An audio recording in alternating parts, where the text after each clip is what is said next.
sur une manière de cheminer. Et merci à vous d'être venus. C'est toujours plus sympathique de parler avec des gens que de parler tout seul. Mais ce qu'on va essayer de faire, donc on a parlé un peu avant, c'est que j'ai prévu de partager un certain parcours avec vous. Puis comme c'est aussi la journée mondiale de la philosophie, au lieu de faire de la philosophie comparée, on va essayer de voir un peu ce que différentes traditions peuvent nous apporter. C'est pour ça que vous avez l'ordinateur. Je vais même vous montrer quelques petits extraits de personnes avec lesquelles j'ai eu aussi l'occasion de travailler un peu, et puis donc, que j'ai filmé. Comme ça, au lieu de vous dire que quelqu'un a dit que, vous aurez l'occasion de les voir un peu en direct. Et je vais vous donner un peu donc les balises du cheminement, mais en vous disant que si à un moment ou à un autre, il y a quelque chose qui vous intéresse particulièrement, n'hésitez surtout pas à intervenir, que ce soit pour approfondir, ou pour questionner, ou pour... voilà. Et je n'ai pas un programme minuté où je dois vous dire ceci et cela, etc. Donc si on décide de passer plus de temps sur le pôle 2, et que peut-être on laissera tomber la troisième partie, il n'y a pas de problème, d'accord? Donc juste pour se dire, on est là, j'ai essayé de partager un certain cheminement, mais aussi on chemine ensemble pendant 1h30, etc. Et je crois que ce qui est le plus...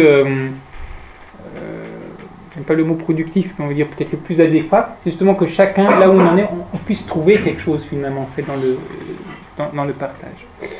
Alors tu disais tout à l'heure, effectivement, donc moi j'aborde ce que je fais d'habitude, je ne l'appelle pas philosophie en tant que telle normalement, on va dire mon cheminement comme un do ou un tao, une voie. On dit le tao, le do c'est la voie de manière générale selon laquelle fonctionne l'univers.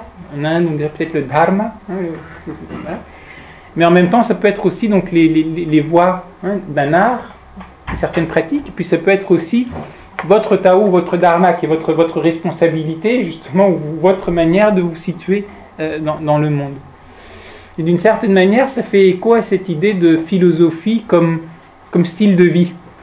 C'est un auteur que j'aime beaucoup, qu'on ne va pas explicitement aborder aujourd'hui, mais qui a beaucoup travaillé sur le dialogue interculturel et interreligieux et qui m'a beaucoup influencé, qui est Raymond Panikar. Ça s'appelle P-A-N-I-K-K-A-R.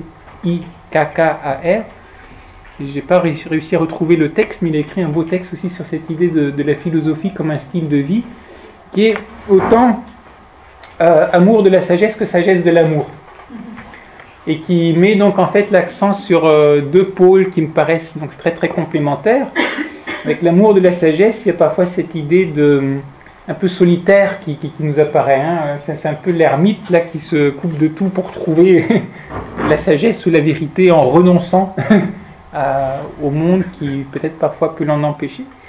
Mais en même temps, la sagesse de l'amour, donc l'amour, c'est le fait de la compassion, le fait de travailler avec les autres, d'être impliqué avec les autres, et de ce travail avec les autres émerge aussi toute une sagesse. Donc c'est ces deux pôles, souvent j'entends, c'est toujours l'amour de la sagesse qu'on met en avant, mais la sagesse de l'amour, là aussi il y a quelque chose. Et puis l'amour, c'est pas solitaire, par définition, c'est quelque chose qui se fait en cheminement avec les autres.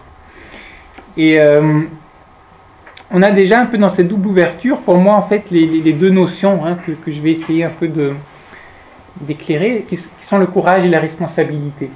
Qui pour moi finalement se réduisent à quelque chose qui est sous-jacent, c'est comment est-ce qu'on s'ouvre finalement à soi-même, aux autres et au monde qui nous entoure.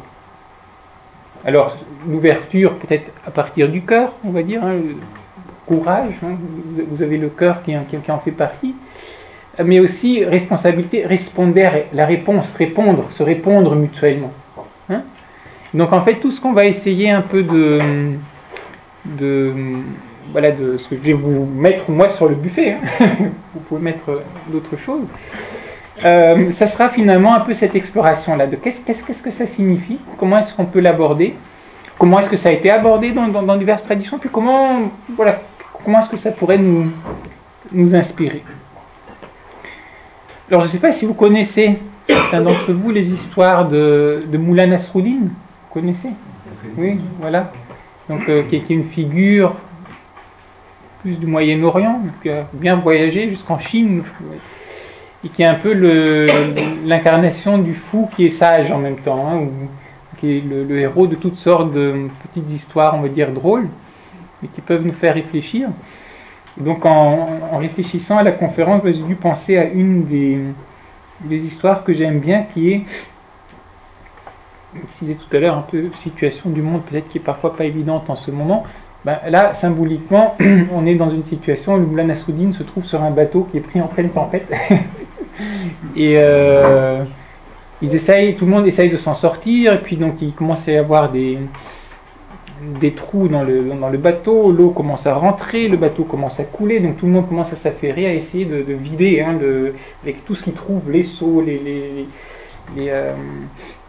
cruches, les verres, tout ce qu'il trouve pour essayer de virer l'eau du bateau pour qu'il ne sombre pas.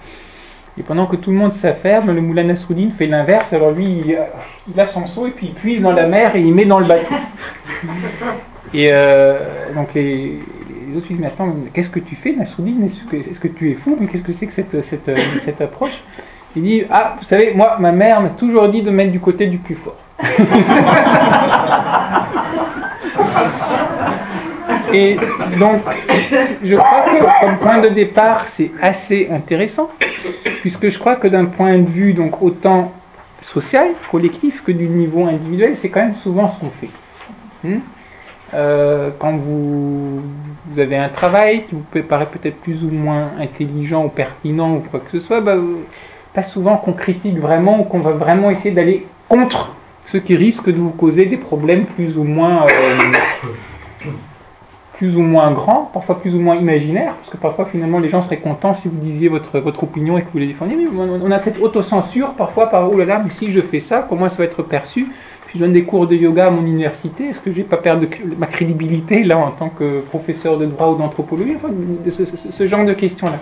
Alors est-ce qu'on est prêt à s'ouvrir? Est-ce qu'on est prêt d'aller contre cette vague qui nous emporte, ou est-ce qu'on ne le fait pas? Et ces conditionnements sont plus ou moins conscients ou inconscients. Parfois on se rend compte que, on dit je devrais peut-être faire ça mais je ne le fais pas parce que. Et puis parfois il y a des questions qu'on ne s'est même jamais posées. Tout bêtement parce que dans notre culture on aborde les choses d'une certaine manière, par exemple de manière plus anthropocentrée. Ce qui compte c'est finalement les êtres humains, on veut bien respecter aussi l'environnement, etc. Mais bon, entre un ver de terre, un moustique, un être humain, c'est pas la même chose. Puis vous arrivez dans une autre culture où cette distinction-là n'est pas forcément la même. On va dire, non, le moustique, il a autant le droit au bonheur que vous l'avez. Alors, vous commencez à vous rendre compte qu'il y a tout un nombre de choix que vous avez fait dans votre vie, que vous paraissez très très très libre, informé, autonome, etc., qui finalement sont en fait très conditionnés par votre contexte culturel inconscient. Et quand vous en rendez compte, si vous ouvrez à ça, on commence à déjà entrevoir un peu la question du courage, parfois c'est un peu douloureux. Parce qu'il y a justement toutes vos certitudes, tout ce qui vous donnait un cadre qui s'effondre. Et que vous n'êtes pas sûr de retrouver finalement un autre cadre. C'est un peu ce que les anthropologues appellent l'expérience du choc culturel. Et qui nous ramène, donc on est parti du collectif, mais qui nous ramène donc finalement à l'individuel et à l'existentiel. Et qui est, même si on ne sort pas de notre culture, cette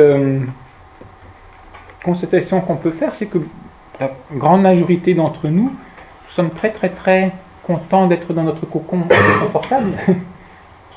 Là, on sait comment le monde fonctionne. Vous n'allez pas essayer tous les jours, tous les matins, un autre chemin pour arriver au bureau. Donc on a un certain nombre de routines. Et parfois, on se rend même compte que ces routines peuvent être cause de souffrance. On n'est peut-être pas très heureux avec certaines choses. On aimerait changer certaines choses, mais bon, on ne le fait pas. Et je crois que c'est très très très lié à ce fait que le cocon il peut être un peu claustrophobique, mais on le connaît. Et parfois on préfère la petite souffrance ou la grande souffrance même qu'on connaît, on la préfère à l'inconnu de quelque chose qui pourrait être le grand large, et où là on ne sait plus, on n'a plus de point de repère. Donc la question c'est comment s'ouvrir? C'est facile à dire, mais pour le mettre en pratique, c'est une autre histoire. Et donc ce que je vais vous proposer un peu là pendant le temps qu'on va passer ensemble, c'est un cheminement, on va dire en 4-5 points, que je vais juste vous donner pour que vous ayez un peu une idée d'où on va aller, mais en vous disant qu'on pourra adapter selon ce qui va nous intéresser.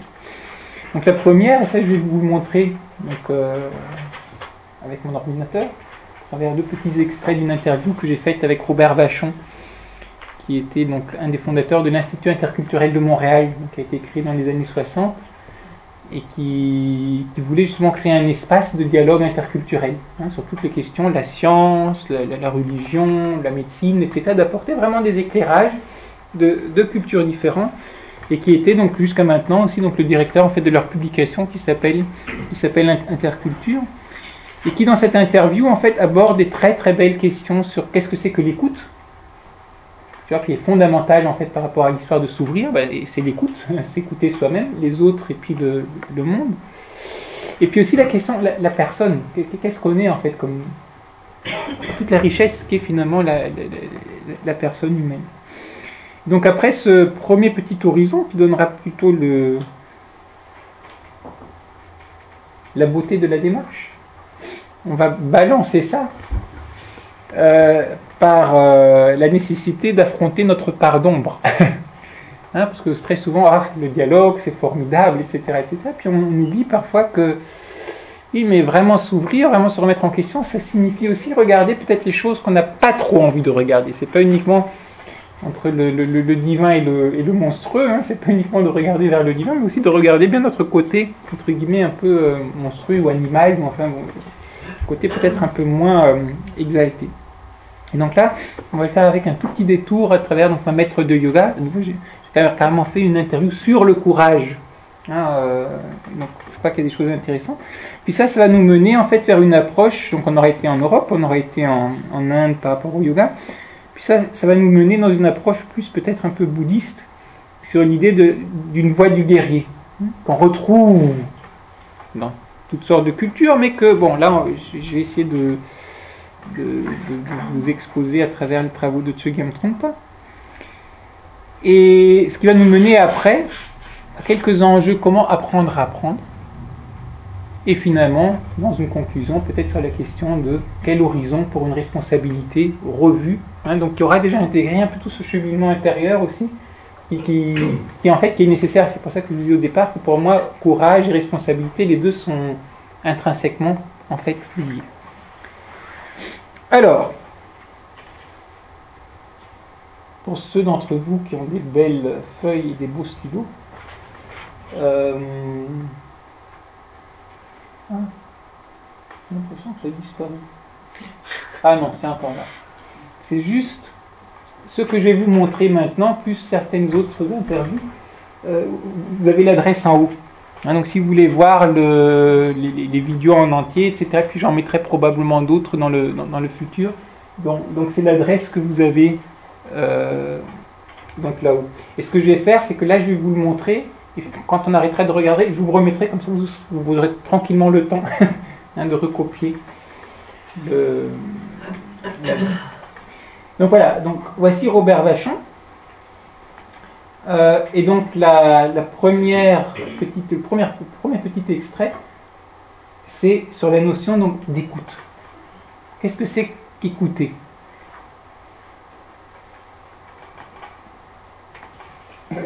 Donc pourtant le dialogue vraiment c'est l'écoute fondamentalement. C'est l'écoute, c'est l'écoute, oui.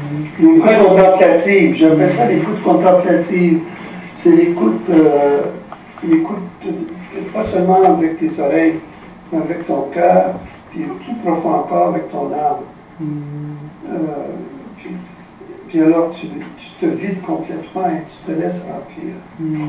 Te laisser remplir. Mais pour ça, il faut se vider.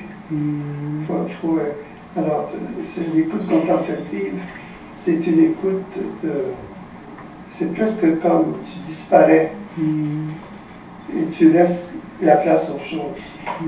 Et là, les choses viennent te parler, elles viennent tout à toi. C'est pour ça qu'on dit que les sages ne sont pas comme moi, ils ne parlent pas beaucoup. Ils sont plutôt les gens qui gardent silence. Mais en même temps, il y en a qui te disent, les sages, ils disent oui, mais le silence passe aussi par la parole. Comme Panikkar, il écrit beaucoup, parle beaucoup. Je me souviens quand il est venu à McGill ici, un jour, il a commencé sa conférence en disant la seule chose qui vaut la peine d'être dite, c'est celle qui ne peut pas être dite. Et justement parce qu'elle ne peut pas être dite, il vaut la peine d'essayer de la dire. Moi, j'avais enregistré ça, ce qu'il avait dit. Mais quand j'ai entendu dire ça, j'ai pas eu le temps de réfléchir à tout ce qu'il avait dit. Quand une fois que j'avais le texte devant moi, là j'ai commencé à méditer ça. Puis maintenant, là, c'est pareil comme si, là, il m'a dit dans ces quelques mots-là, les mots pour toute ma vie, d'une certaine façon, qui me parlent d'être à l'écoute, silencieux. Je parle beaucoup, et c'est pour ça qu'en Afrique, par exemple, quand un vieux parle, on dit merci, monsieur, pour ce que vous avez dit, et surtout ce que vous n'avez pas dit. Parce que les Africains ont un sens. Quand le vieux parle, il a beaucoup de choses à dire, il ne dit pas tout. Puis il a conscience même que ce qu'il dit, c'est pas toute l'affaire. Et alors son silence, il parle plus par son silence qu'autrement. Pour ça qu'ils ont un grand respect pour les vieillards. Et c'est dans la tradition africaine, ça. C'est très fort dans la tradition. Une des choses que je trouve très importante et pourquoi je vous ai montré ça, c'est que dans nos approches occidentales, on a souvent tendance à mettre beaucoup l'accent sur le transfert d'informations sous forme de concepts et de théories et de méthodes et de boîtes à outils, etc., etc., etc. Et parfois, ça me rappelle justement un peu le paradoxe ou l'autre histoire, avec quand on dit le sage pointe la lune du doigt et l'idiot regarde le doigt. Oui, on ne peut pas dire. Qu'est-ce que vous voulez que je vous dise de la responsabilité ou du courage finalement ? C'est un peu difficile. Alors, ce qu'on peut essayer de faire, c'est on écrit des livres, on fait toutes sortes de choses, mais c'est pour pointer finalement vers une certaine réalité. Et il y a certaines traditions qui sont des traditions qui ont moins senti le besoin de faire ça forcément à travers l'écrit. Déjà, beaucoup de traditions africaines, il n'y a pas l'écrit en tant que tel, donc on passe par rapport à la parole orale. Puis vous avez ces traditions, comment est-ce qu'on indique certaines choses, des formes aussi d'enseignement, on ne va pas trop vous expliquer, mais on va donner des choses à faire. Puis vous faites, puis vous expérimentez, vous voyez le genre de choses que ça produit. Puis on sait que ça va prendre du temps, peut-être vous allez comprendre dans 2, 3, 5 ans, peut-être dans 10 ans, dans 20 ans, mais c'est pas grave, parce que c'est uniquement là que vous l'aurez vraiment compris. Donc ça pose déjà toutes ces questions un peu de... Alors vous venez à une conférence ou à un cours, et puis le week-end, je ne sais pas, de formation spéciale pour manager, etc., qui va vous apprendre comment être responsable avec les 5 clés PowerPoint. Donc, oui, mais c'est vrai, hein, il y a ce genre d'approche. Et donc, d'où donc vraiment cette première importance, je crois, qui est celle de l'écoute. Et donc, quand on dit l'écoute, c'est... Moi, une des choses dont j'ai passé 2-3 reprises, une bonne dizaine de jours comme ça avec Robert, qu'on a énormément bavardé, c'est vrai qu'il est bavard et moi aussi je suis bavard, mais c'est l'atmosphère. C'est pour ça que j'aime bien montrer aussi parfois donc les vidéos, parce que vous sentez un peu l'atmosphère. C'est quoi le personnage ? Qu'est-ce que ça transmet ? Et peut-être que les détails, je ne vous rappellerai pas de tout, mais il y a une certaine sensibilité, une certaine musique, une certaine mélodie, une certaine quelque chose qui fait écho. Et c'est à ça qu'on arrive finalement à se relier. Peut-être après même en lisant des textes, etc. C'est ça qui nous permet après de comprendre d'où quelqu'un parle. Donc quand on commence comme ça donc à regarder un peu donc le dialogue, donc dans ce sens, pas uniquement les mots qui viennent, mais comme il dit plus profond, le cœur, voir son âme, et puis aussi se vider. Tant que vous avez uniquement vos points de vue, etc., c'est très difficile de s'ouvrir finalement à quoi que ce soit d'autre. Vous êtes tellement entre guillemets imbu de vous-même que vous ne vous rendez même pas compte de toutes les richesses qui sont autour de vous, mais aussi de vous-même finalement, parce que c'est une projection de vous-même que vous êtes comme ça, quelque chose de... Robert Vachon aime beaucoup dire que l'autre n'est pas un vide l'autre n'est pas un vide à remplir, mais une plénitude à découvrir. Et de même, vous-même, vous n'êtes pas un vide à remplir à travers le boulot que vous avez, tel statut, tel président maintenant de l'association, ou quoi que ce soit, mais c'est une plénitude à découvrir. Une fois qu'on commence à regarder, hop, peut-être qu'on commence à se rendre compte qu'on est en fait des personnalités très très très très riches, et pas uniquement en nous-mêmes, mais parce qu'on est lié à tous les autres et à tout le reste. Donc le deuxième petit extrait donc, que je vais vous montrer, c'est justement la personne. Comment, à travers donc, cette approche plutôt d'écoute, de se mettre à l'écoute, se mettre un peu en dialogue avec les autres, comment finalement change notre perception de ce que nous sommes en tant que personne humaine. Qui finalement est ce qui va exprimer, après une attitude plus courageuse ou responsable, ou au contraire quelque chose de très atomisé, et centré sur soi. Pour ça, ici, moi, il y a un différent j'aime à faire entre le mot individu et personne. Pour moi, l'individu, ça vient du latin divisum. Ça peut être un très beau mot, ça veut dire qu'il n'est pas divisé. Dans un sens, ça voudrait dire tout. Mais l'individu est compris souvent comme ceci, pas cela. Et là, alors, je suis un individu, moi, je suis unique. Il n'y en a pas d'autres comme moi, là, je suis unique. C'est clair, on est chacun unique. Mais on n'est pas seulement unique, on est aussi le tout. Chaque chose est le tout. Comme chaque chose est unique, je veux dire. Alors, le mot que j'utilise, moi, dans la langue, il y a d'autres façons de le dire, mais dans la langue française ou anglaise, on dirait la personne puis l'individu. L'individu, c'est le petit égo, là, tout renfermé sur lui-même, là, tout petit, là. Il n'y a pas grand-chose là, tu sais, là. C'est mon ego, là, tu sais. Un petitesse, là, à l'étroitesse, là, tu sais. Puis la personne, ça comprend tout ce que tu es, tous les liens que tu as. Quand je te vois le monde entier. Tu es beau, tu es beau. Tu es le monde entier, tu es une splendeur de l'univers. Et que tu peux te regarder dans le miroir et te voir que tu es la splendeur de l'univers. Hein? Au lieu de voir juste ta petite face qui est là, qui a l'air de rien. Mais regarde-toi dans le miroir, tu es la splendeur de l'univers. Et tu peux marcher debout, être fier de ton visage, de qui tu es. Je m'en sacre, comme on dit ici au Québécois, je m'en sacre bien. Comment tu veux peut-être. Tu as peut-être un œil comme ça, tu as peut-être une oreille comme ça. C'est peut-être pas ton goût, mais c'est ta beauté à toi. Puis il n'y en a pas deux pareils.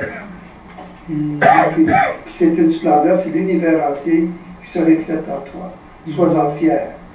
Et sois pas un petit égo, mais sois une personne épanouie et qui n'a pas honte d'être qui il est, et puis en même temps qui ne sait pas, en fin de compte, toute la richesse de ce qu'il est. Et puis alors tu peux aller avec humilité, mais aussi avec fierté. Et puis tu marches avec fierté. Puis en même temps avec beaucoup d'humilité, de modestie, parce que tu n'es qu'une petite chenoute dans cette immense harmonie cosmique.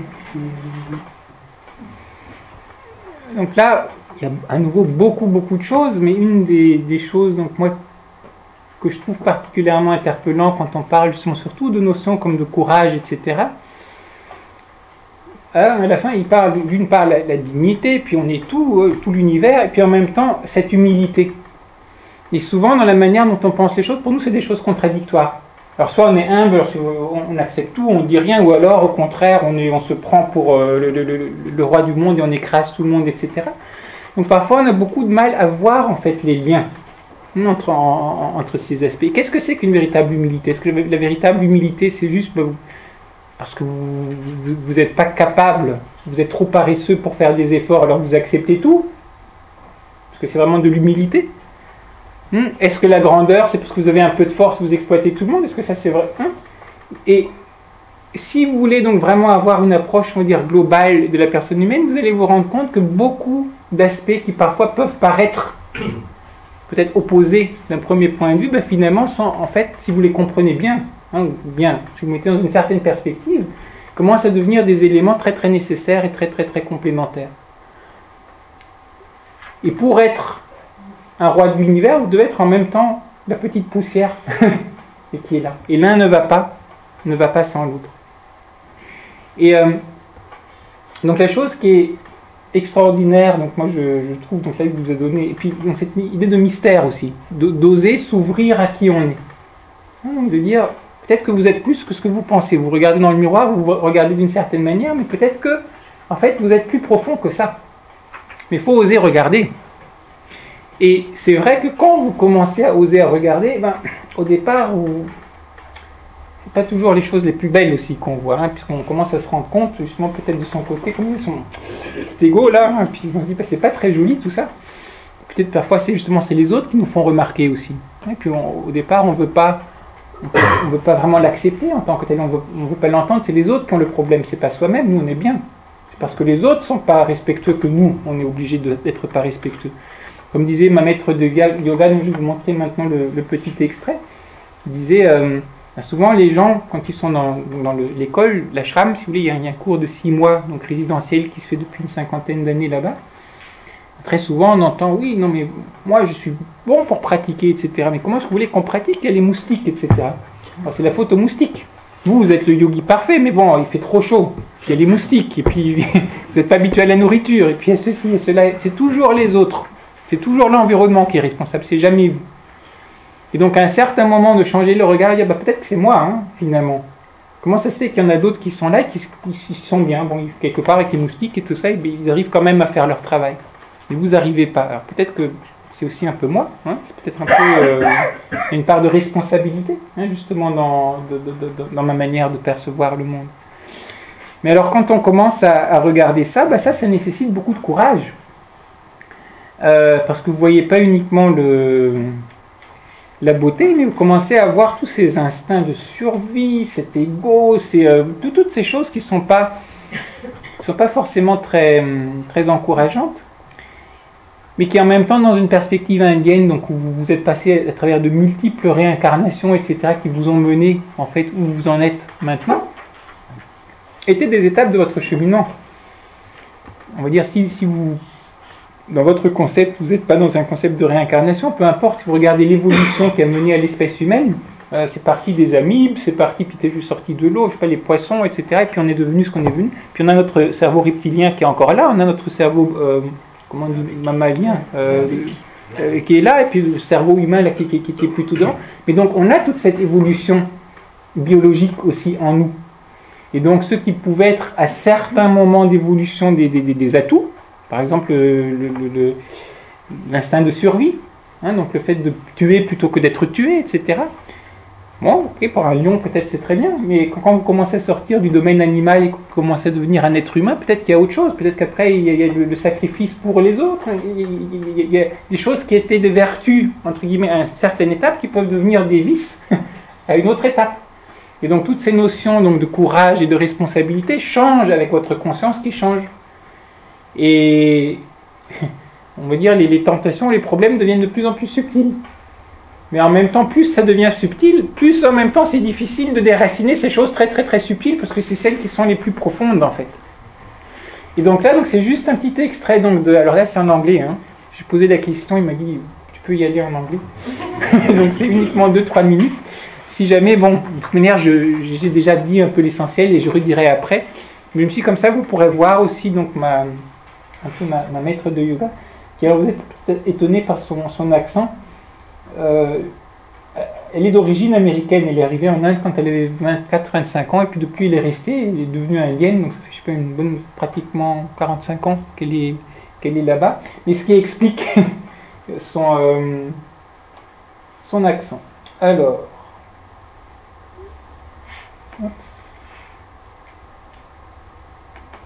conscious evolution, unfoldment of spirit. Swadhyaya meaning study of the self. Now one might think, well, this is very easy. I know myself. Many people will say, I know myself. I know myself. It's a commentary. I know myself. I know I'll do this. Or I know myself. I won't do that. This is a commentary, isn't it? But do people really know themselves? Now, in Swadhyaya implies that we know ourselves from top to bottom and inside out.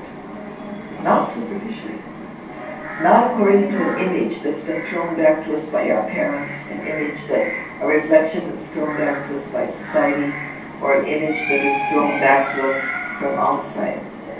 But knowing ourselves deeply from an insight, which means going right back to our primordial slime.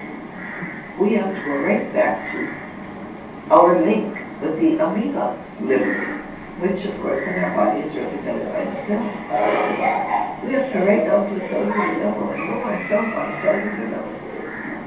And we have to know ourselves from that subconscious primordial slime, dirty, murky stuff, biting, kicking, gorging, being eaten, eating. You have to know all that and come up into the higher levels of our animal, subhuman existence. And then we have to know ourselves from the present incarnation, our social conditioning, our family conditioning, our educational conditioning, our national conditioning.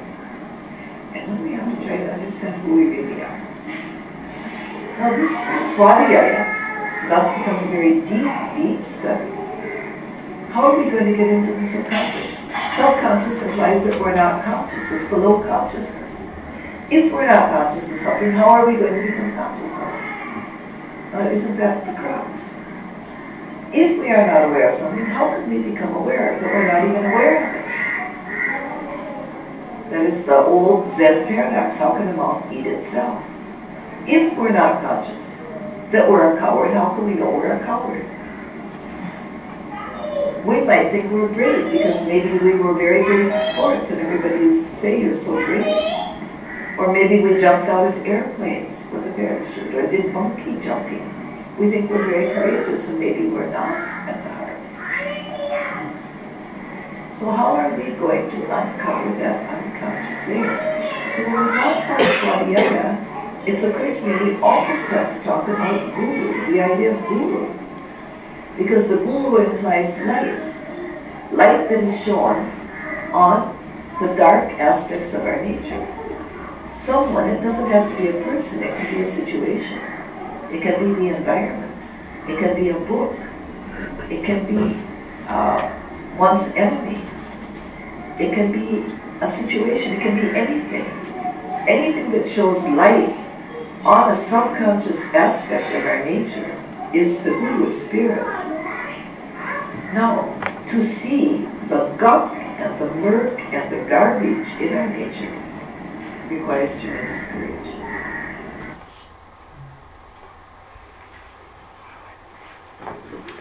Donc là, vous avez donc un autre aspect qui est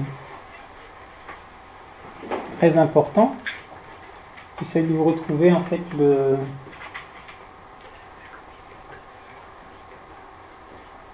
bon, on va faire plus simple. Vous avez réussi à noter l'adresse tout à l'heure ou pas? Oui. Oui. Alors ceux qui l'ont copie sur les autres, parce qu'apparemment j'ai dû fermer le... Voilà. Donc là, une des questions donc, qui est abordée ici, bon, c'est d'une part la question du courage en tant que tel, de se regarder, mais c'est aussi comment est-ce que vous faites pour commencer à voir? Comment est-ce que vous faites pour commencer à devenir conscient de choses dont justement vous n'êtes pas conscient? Et c'est là qu'on commence à voir le lien avec la responsabilité, de se répondre les uns et les autres. On a tous des témoignages différents dans le monde. On a tous une certaine manière de se situer. On a tous un peu, si vous voulez, notre projecteur sur notre tête. Et puis partout où on regarde, on a l'impression qu'on voit tout. Puisque c'est... Voilà. Et peut-être qu'on n'a jamais eu l'idée de regarder dans cette direction-là. Mais l'autre, lui, il regarde et il voit ça. Et donc dans les interactions, si on prend ce genre de choses au sérieux, des situations qui nous mettent en fait dans des... qui nous sortent de notre cocon, de notre zone de confort. Alors tout d'un coup, hop, on se rend compte, pourquoi est-ce que j'ai agi comme ça? Je pensais que j'étais un grand renonçant compassionné. Et là, en faisant la file pour le petit déjeuner, je voyais qu'il ne restait plus que, je sais pas, des petits pains au chocolat que j'aime tant. Et puis donc j'ai quand même essayé de passer devant pour le prendre, pour pas risquer que... Voilà. Mais oui, mais c'est sur ce genre de choses que vous testez. C'est facile de dire oui, ben moi, j'ai aucun problème. Hein, chaque année, je donne, je sais pas, tant de pourcentage, voilà, hop, je donne aux pauvres. Peu importe ce que vous avez comme construction. Mais est-ce que vous êtes capable sur des petites choses comme ça? C'est là que vous avez le test. Oh, vous êtes patient, ah formidable, vous êtes patient. Et puis quelqu'un qui vous marche qui vous bouscule en sortant d'un City 2, magasin ou quoi que ce soit, et vous avez envie de le taper. Alors, elle est où votre patience? Elle est où votre compassion, vraiment? Sur des petites choses comme ça. Et ce qui fait qu'effectivement, parfois, quand on se concentre sur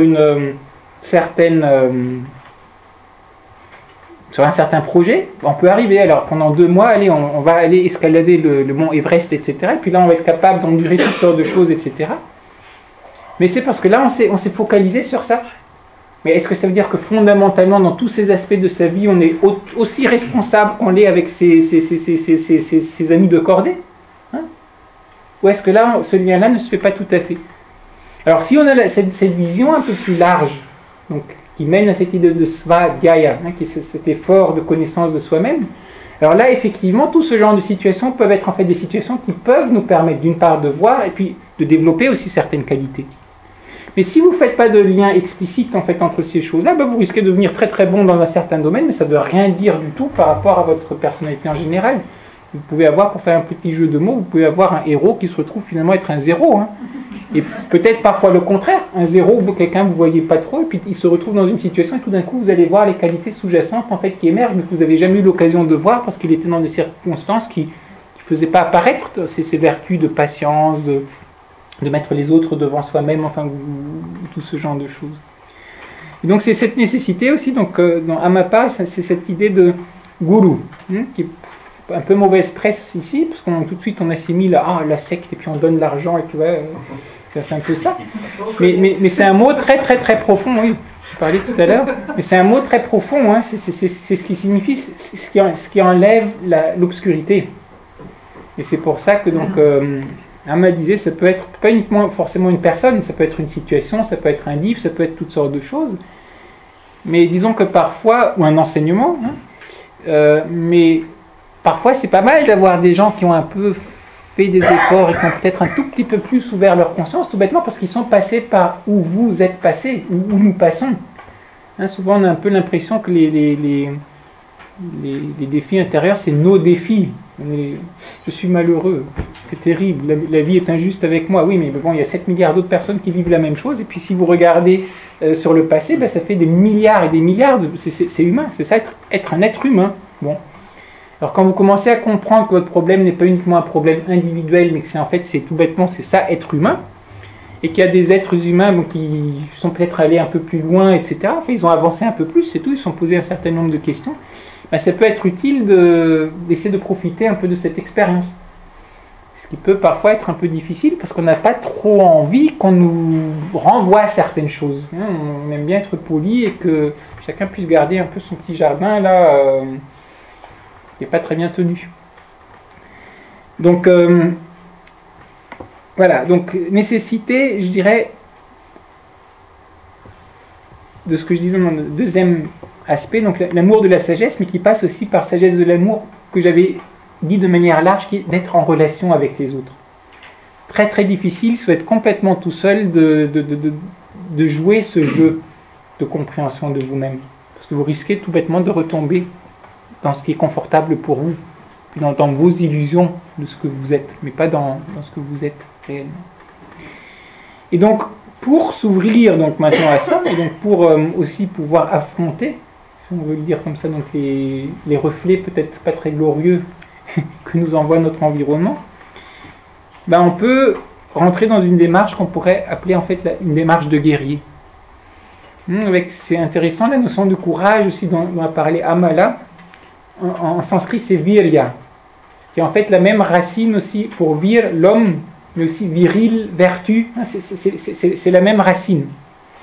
Et ce qui est très intéressant, c'est que virya, à chaque fois, ne fait aussi sens que dans un cadre.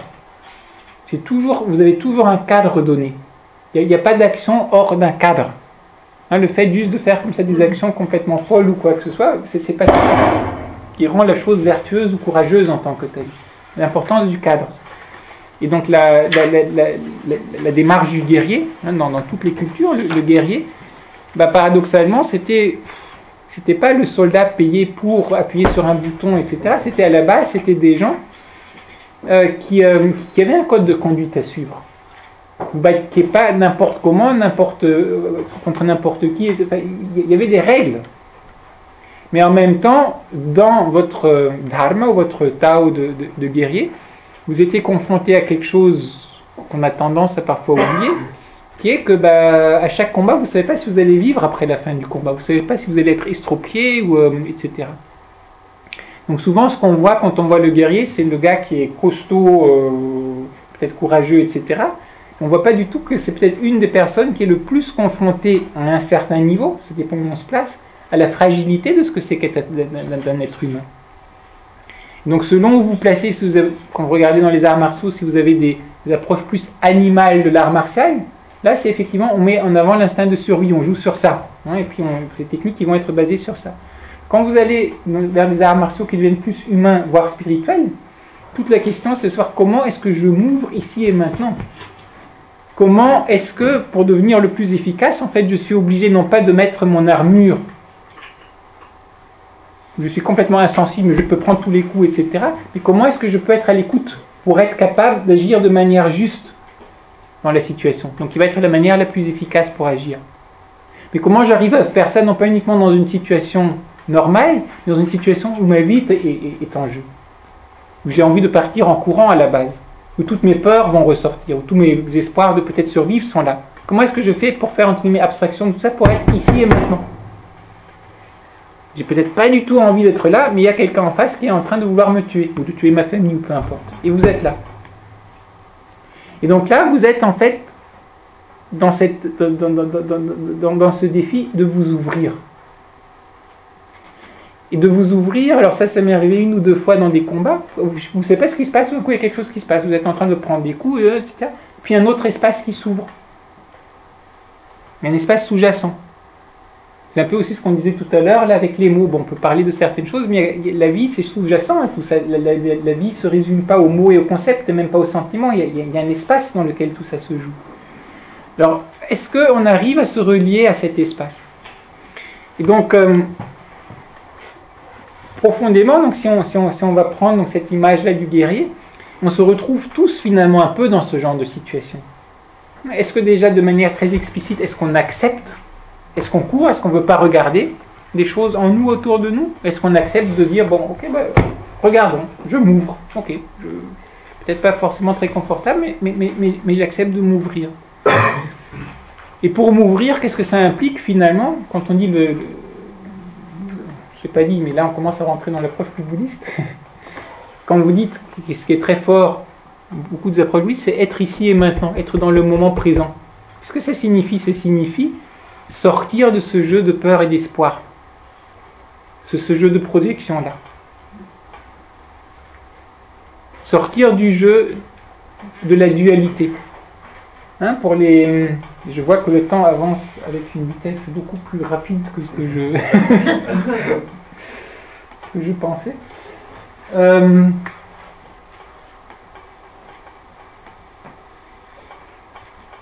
Oui, ça c'est une représentation en bouddhisme tibétain qui résume un peu tous les enseignements bouddhistes, hein, qui est la roue de la vie. Et donc en fait vous avez la roue, et cette roue elle est tenue par Yama, qui est en fait le dieu de la mort. C'est pour dire que tout ce qui se passe en fait à l'intérieur de cette roue, c'est impermanent. C'est la roue, ce qu'on appelle la roue du samsara, qui est en fait le cycle des morts et des renaissances, mais qui est tout bêtement en fait le domaine de l'impermanence. Chaque chose qui a une origine a une fin, chaque chose qui est créée va aussi mourir. Hein? Et donc tant que vous êtes dans ce genre de cycle-là, il n'y a rien finalement de valable, on va dire, entre guillemets, peut-être le mot n'est pas le bon, mais de permanent.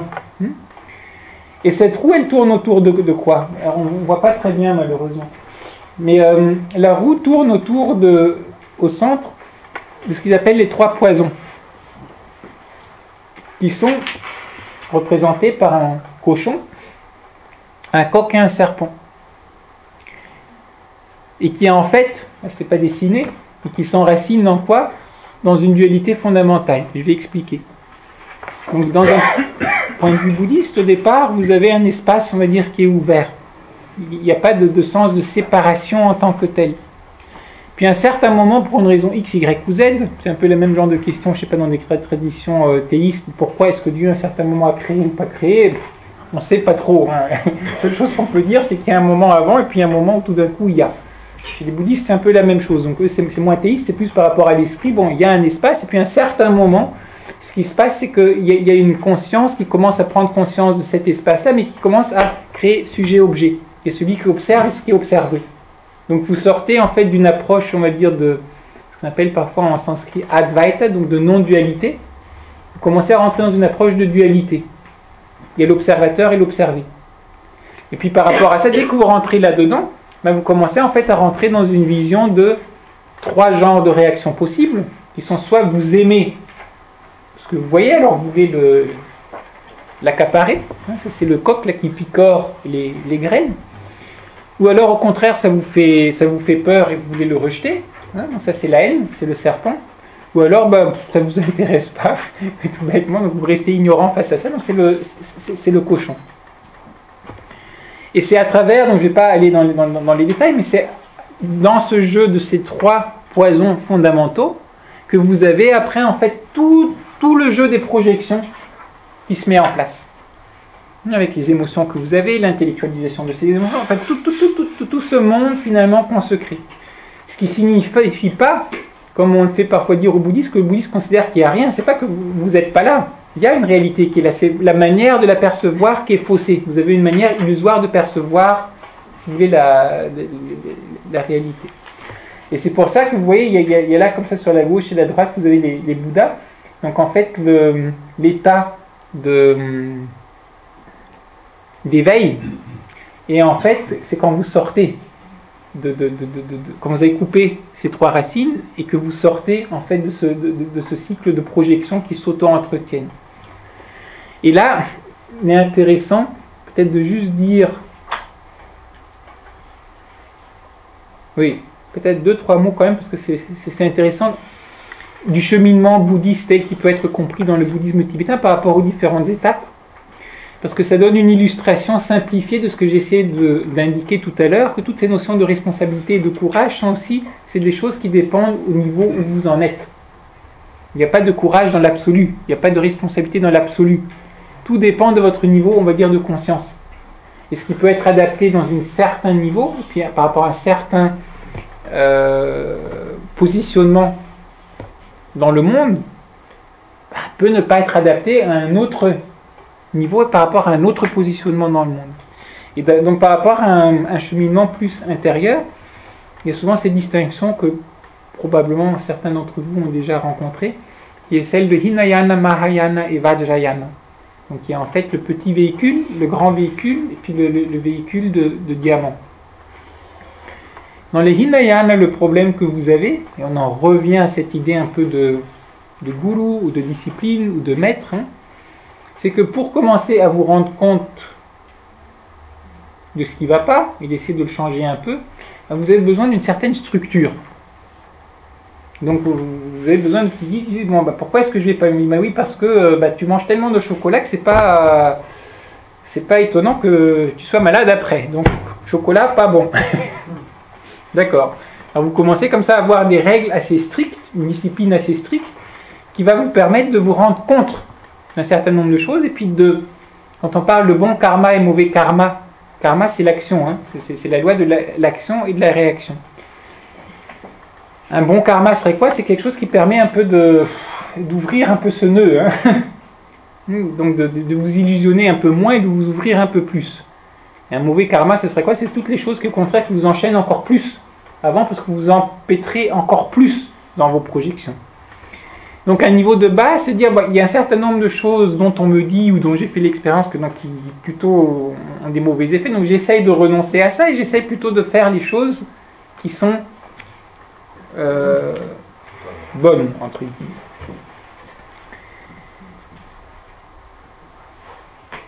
Avec une chose, je ne sais pas s'il y en a parmi vous qui de temps en temps ont cette envie ou folie, ou je ne sais pas comment vous appelez ça, ou au contraire attitude très saine de jeûner, mais de temps en temps, quand vous avez une journée normale où vous travaillez, il peut arriver que vous oubliez de manger. Il n'y a pas de problème de ne pas manger pendant une journée.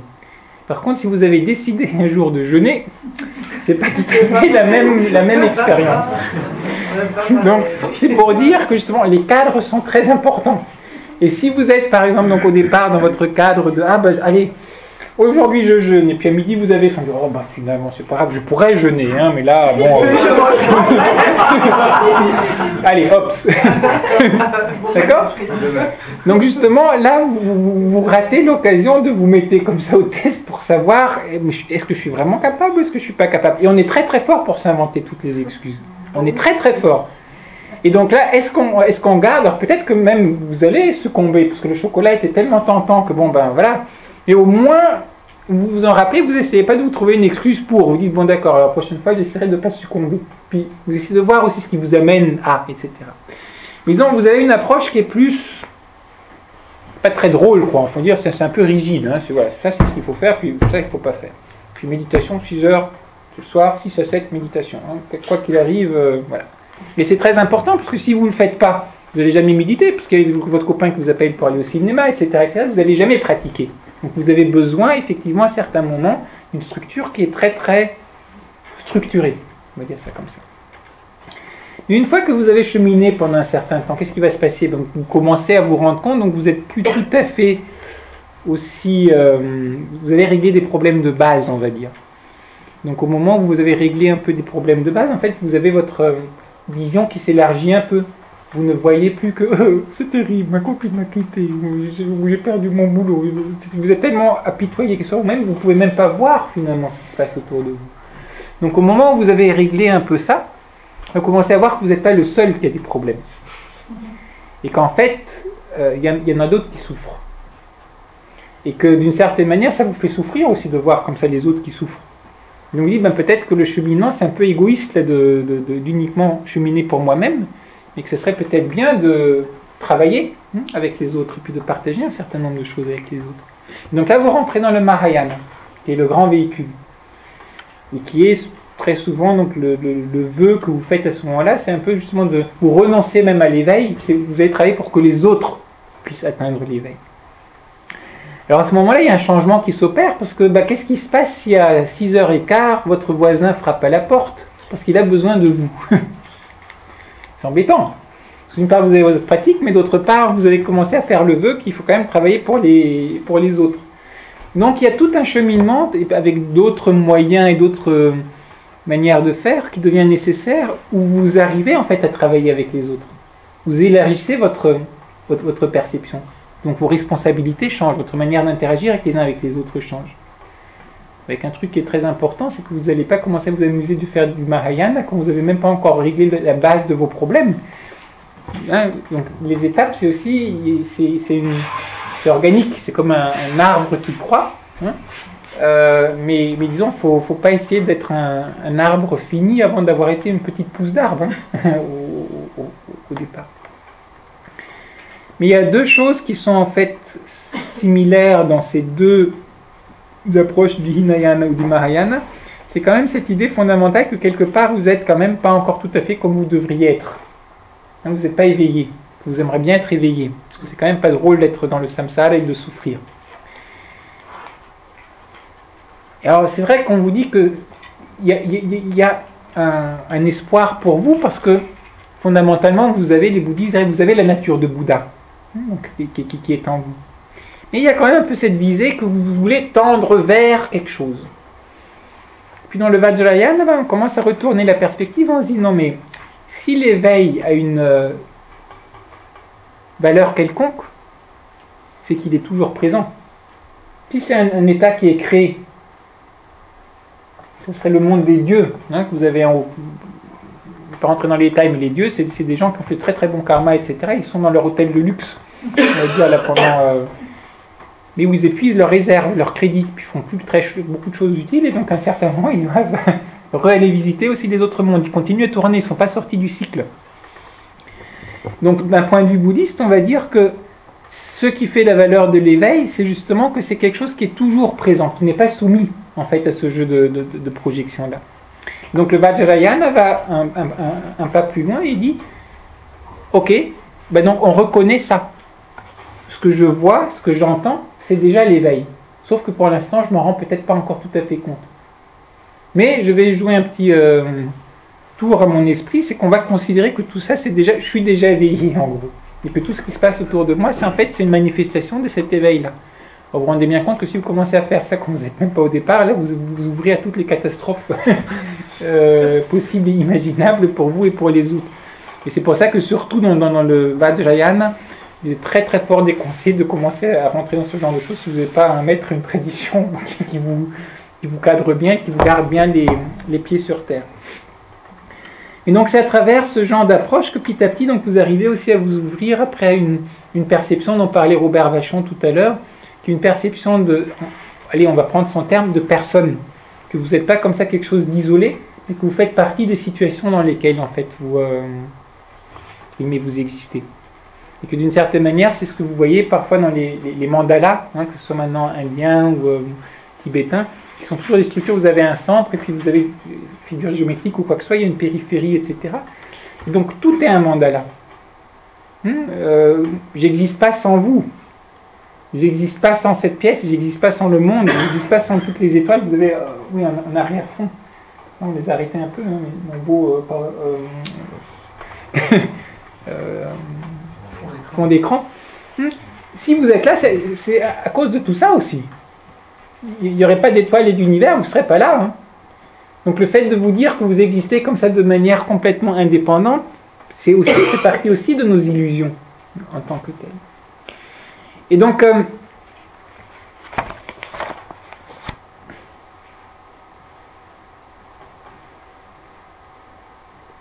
ce que je vous propose, parce que c'est terrible, je ne pense pas que j'allais être aussi bavard que ça. C'est que je vais vous donner donc un petit... il y a 2-3 extraits que j'aimerais partager avec vous donc de la part de Chogyam Trungpa par rapport donc à ce fait d'oser s'ouvrir donc à ce qu'on est, et donc il va faire émerger ce courage, mais un courage qui est ancré dans une humilité, un courage qui est j'ai plus peur de me regarder moi-même, et donc je peux accepter d'être ce que je suis. Et au moment où vous arrivez à accepter ça, d'une certaine manière vous devenez très vaillant. C'est comme au départ, peut-être quand vous voulez vous commencez à être un peu moins égoïste, tiens, je vais laisser ma place à la dame dans le bus, ou demander à quelqu'un si je portais la valise ou quoi que ce soit. Puis au départ, on n'ose pas trop, parce qu'on dit, voilà, mais elle va bien le prendre ou pas, etc., etc. Donc parfois, il y a toute une phase comme ça où on n'est finalement pas très confortable à être quelqu'un de compassionné, on va dire. Puis peut-être même parfois, vous allez essayer, puis peut-être qu'effectivement, on va vous rembarrer, etc. Et puis donc, alors il y a toute une phase comme ça où finalement vous n'êtes pas encore très à l'aise, vous êtes en train de découvrir qu'il y a un potentiel comme ça en vous qui est peut-être plus ouvert, mais en même temps c'est pas facile d'apprivoiser ça. Et donc une fois que vous avez réussi à l'apprivoiser, ça peut donner parfois de l'extérieur même ce point de vue, mais alors il s'en fout, il fait ce qu'il veut, il n'est pas pris par les conventions. Et c'est ce que vous voyez souvent dans les maîtres de Vajrayana. C'est souvent on appelle des maîtres de folle sagesse, qui sont un peu comme Moula Nasruddin, qui font parfois des choses qui ne correspondent plus forcément à votre idée classique d'un maître qui est bon, il est gentil, il ne dit pas de gros mots, etc. Alors là, vous avez parfois des surprises, parce qu'ils ne fonctionnent plus selon ce genre de repères-là. Ce qui les intéresse, c'est de vous éveiller. Si pour vous éveiller, il faut vous dire un gros mot, vous mettre une claque, il vous mettra une claque ou vous dira un gros mot. Enfin, donc mais vous n'êtes pas forcément capable de comprendre ce qui est en train de se passer. Et donc, il y a 2 citations donc alors oui, ça, je fais de l'autopromotion. C'est mon nouveau livre qui sort en février, voilà. Mais vers une société éveillée.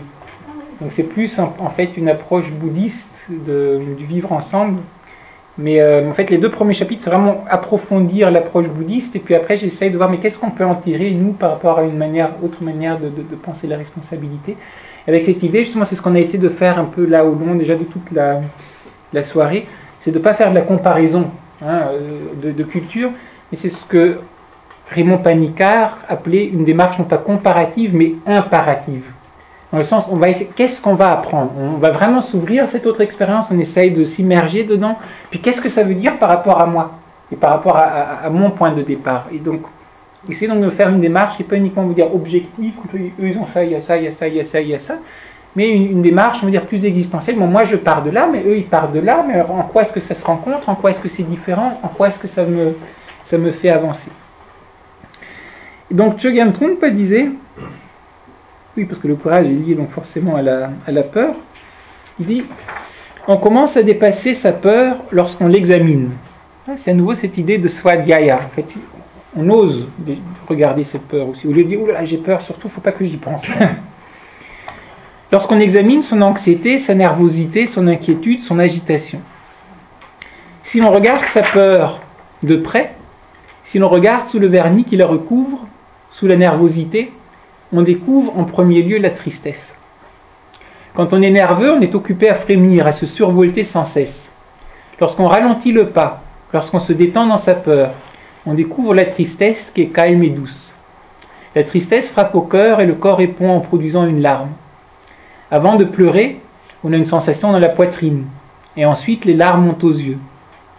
Ceux-ci sont sur le point de se défaire en pluie, de verser une cascade, et l'on se sent triste et seul, et peut-être un peu romantique en même temps. C'est le courage qui commence à émerger, le premier signe d'un authentique esprit de guerrier. On pourrait s'imaginer qu'au moment de faire l'expérience du courage, on entendrait l'ouverture de la 5e symphonie de Beethoven, ou bien on verrait une immense explosion dans le ciel. Mais il n'en est rien. Dans la tradition Shambhala, c'est en travaillant la vulnérabilité du cœur humain qu'on découvre le courage. Donc ça, c'est quelque chose vraiment de très très très important. Et tout courage finalement qui est basé uniquement sur augmenter sa carapace peut avoir l'air très courageux. Finalement, vous n'allez pas au fond. Et donc c'est casse facilement. Vous trouvez quelqu'un qui a une armure un peu plus forte, bon, bah, il va vous casser la vôtre. Et après il continue, puis là c'est un peu cet exemple donc, par rapport à comment devenir en fait des êtres humains qui s'acceptent, comme nous pouvons être des êtres humains finalement qui peuvent être faits en tant que tels. Il dit la naissance du guerrier est comparable aux premières pousses des bois d'un renne. Au début, la corne est très molle, presque comme du caoutchouc, et elle est recouverte de duvet. Puis, à mesure que le renne grandit, le bois se renforce, et il se forme un andouiller de 4, 10 ou même 40 ramifications. Le courage, au début, est comme ce bois caoutchouteux, qui ressemble à des bois, mais qui sont encore inutiles dans le combat. Lorsque le renne commence à avoir des bois sur la tête, il ne sait pas encore à quelle fin s'en servir. Sans doute est-il très incommodé par ces protubérances molles et disgracieuses qu'il porte sur la tête. Mais par la suite, le renne commence à comprendre qu'il est fait pour avoir des bois, que les bois font partie intégrante de la condition de renne.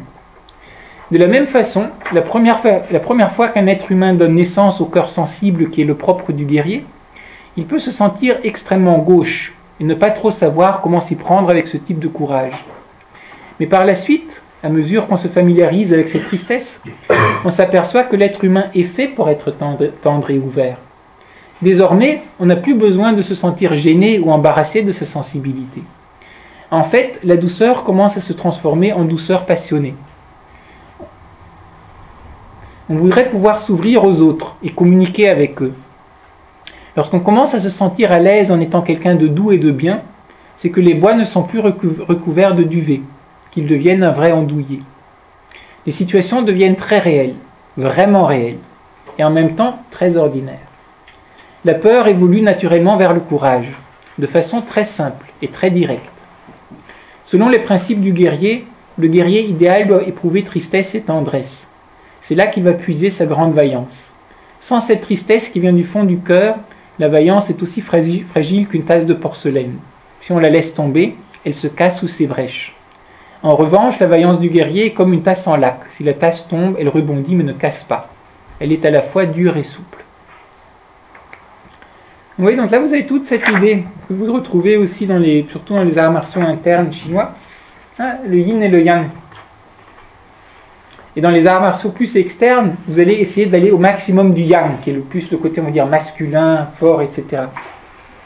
Et les pratiquants d'arts martiaux internes vont vous dire, si vous développez uniquement votre yang, déjà votre yang il ne va pas pouvoir être très très fort, mais en plus il va se casser à un certain moment. parce que vous en faites trop. Et en fait, l'approche, c'est l'inverse. C'est-à-dire, pour cultiver le yang, mais il faut que je cultive le yin. Et plus je vais être capable de cultiver la douceur et l'ouverture, plus en même temps, tout d'un coup, il y a de l'énergie qui va venir, il y a toutes sortes de choses qui vont venir et qui vont donner une puissance qui est d'autant plus grande, en fait. Mais c'est les deux polarités qui sont fondamentalement liées ensemble. Mais je crois que dans la manière dont on aborde souvent la question du courage, de la responsabilité chez nous, de manière générale, notre être au monde ici, c'est une attitude un peu très yang. C'est chaque fois il faut prouver, et puis je fais ceci, je fais cela, ouh là là, la pauvreté dans le monde, hop, et puis il faut montrer que tout de suite on fait quelque chose, etc., etc. On est beaucoup dans le faire et de se prouver qu'on existe par le faire. Et ce qui a son importance, comme on disait tout à l'heure, le fait de se connaître, ça passe aussi par le faire avec les autres, etc. Mais parfois c'est peut-être pas une mauvaise idée de mettre un peu de yin, on va dire là-dedans, et de se dire, mais oui, mais peut-être que finalement cette question de courage, de responsabilité, peut-être que c'est lié justement très fondamentalement à cette capacité de s'ouvrir à soi-même, d'être doux. Peut-être on peut être ferme, et quand il faut, mais en même temps, il y a une douceur. Moi, tous les gens que j'ai rencontrés, un peu qui je considère un peu comme des maîtres, ils ont tous une grande douceur, une grande attention par rapport à ceux qui sont autour d'eux. J'ai jamais vu, enfin moi, c'est mon choix, peut-être que je suis biaisé, mais des gens qui ont une certaine, allez, on va dire conscience, qui seraient là comme ça, durs. Non, c'est des gens qui sont aussi très souvent très, très rigolos. Ils aiment bien avoir de l'humour. Et c'est là-dessus que je crois que je vais terminer, parce que j'aimerais quand même qu'on ait un peu le temps de bavarder. C'est cette notion donc d'humour dans le sens d'espace. Un des problèmes qu'on a quand on s'engage sur un cheminement personnel, de connaissance de soi-même, d'ailleurs de toute autre chose, c'est qu'on a tendance à prendre ça trop au sérieux. C'est avec tout, vous commencez à faire quelque chose et puis vous prenez ça tellement au sérieux que rien d'autre n'existe au monde, vous êtes prêt de massacrer tout le monde qui n'est pas comme vous, vous essayez de convaincre que là vous allez arrêter de fumer, vraiment tout le monde doit arrêter de fumer, vous êtes devenu végétarien, alors oh là là, il faut que tout le monde devienne végétarien. Ou alors même si pas tout le monde doit devenir comme vous, mais alors au moins il faut que vous leur fassiez découvrir la beauté de la guitare électrique parce que c'est tellement extraordinaire, et donc vous les enchaînez sur la chaise chez vous à leur faire écouter des choses qu'ils n'auraient peut-être pas vraiment envie d'écouter, etc. Et vous prenez ça très très très au sérieux. Donc je dirais que dans une certaine mesure, oui c'est bien, c'est important aussi qu'on prenne au sérieux, mais c'est là que la capacité d'humour devient importante.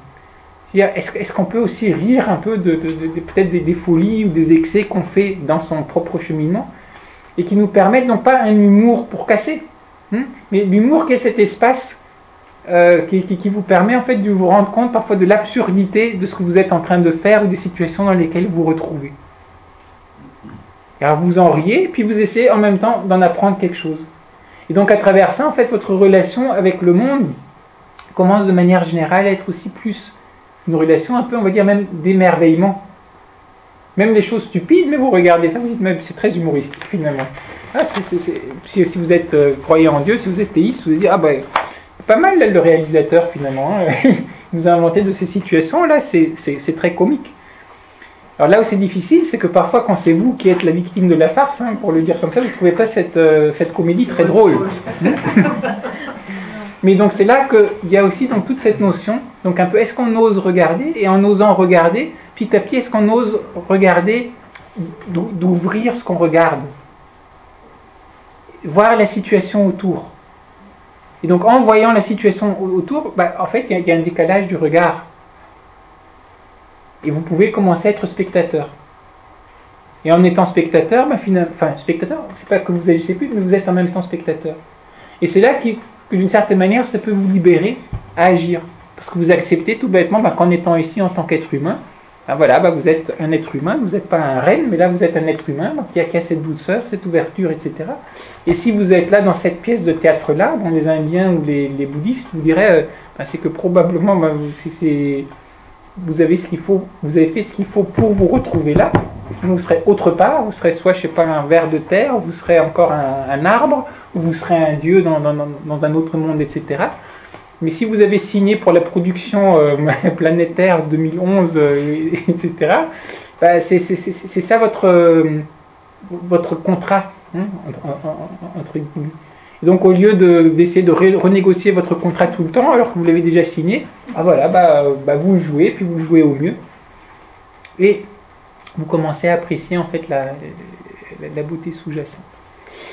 Donc j'ai pas parlé de apprendre à apprendre, j'ai pas parlé de manière un peu indirecte. On a parlé aussi il y aurait d'autres aspects à voir, donc sur redéfinir nos responsabilités. Peut-être oui, un tout petit dernier mot que j'aimerais dire, parce que je ne l'ai pas dit de manière explicite, mais tu l'as évoqué tout à l'heure en fait en introduction. C'est cette notion de responsabilité, oui, c'est envers vous-même, mais c'est envers les autres. Et là, on reste encore assez anthropocentré. Il y a des cultures qui sont plus cosmocentrées. Or, c'est par rapport à toute la planète, et les animaux, et les montagnes, il y a tout ça aussi. Puis il y a certaines qui mettent plus l'accent sur le côté divin. Et donc, on va l'interpréter de manière différente selon les cultures et selon les personnalités. Mais ce serait, donc, pour reprendre les termes de Raymond Panicard, une approche plus cosmothéandrique. Donc il y a le côté humain.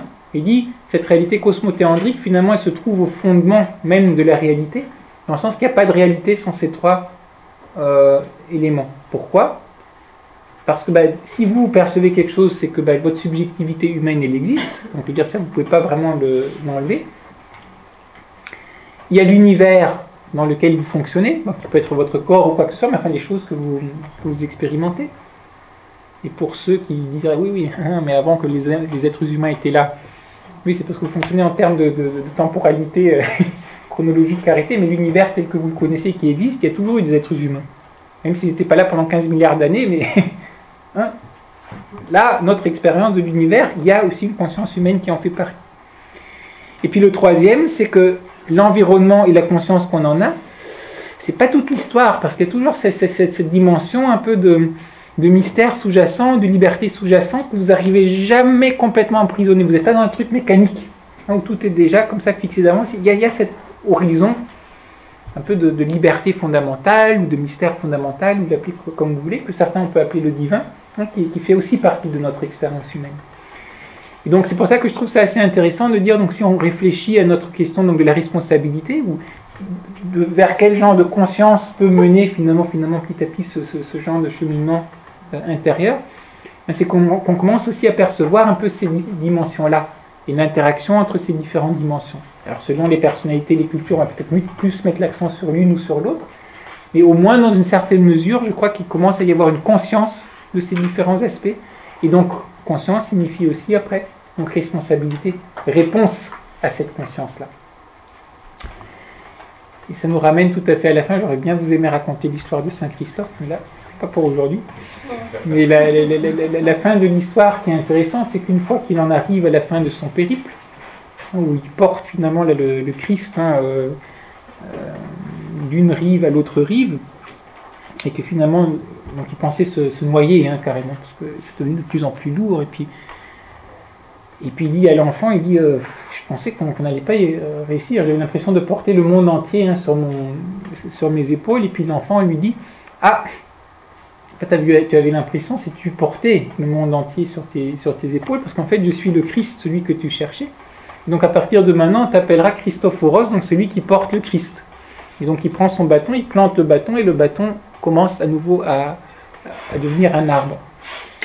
Donc ce qui permet de faire le lien avec l'histoire qu'on racontait au début, ça c'est ce qui est extraordinaire dans les histoires, c'est qu'elles ont plein de niveaux, vous pouvez les lire en même temps, c'est que peut-être que le Moulay Nasruddin n'était pas si fou que ça.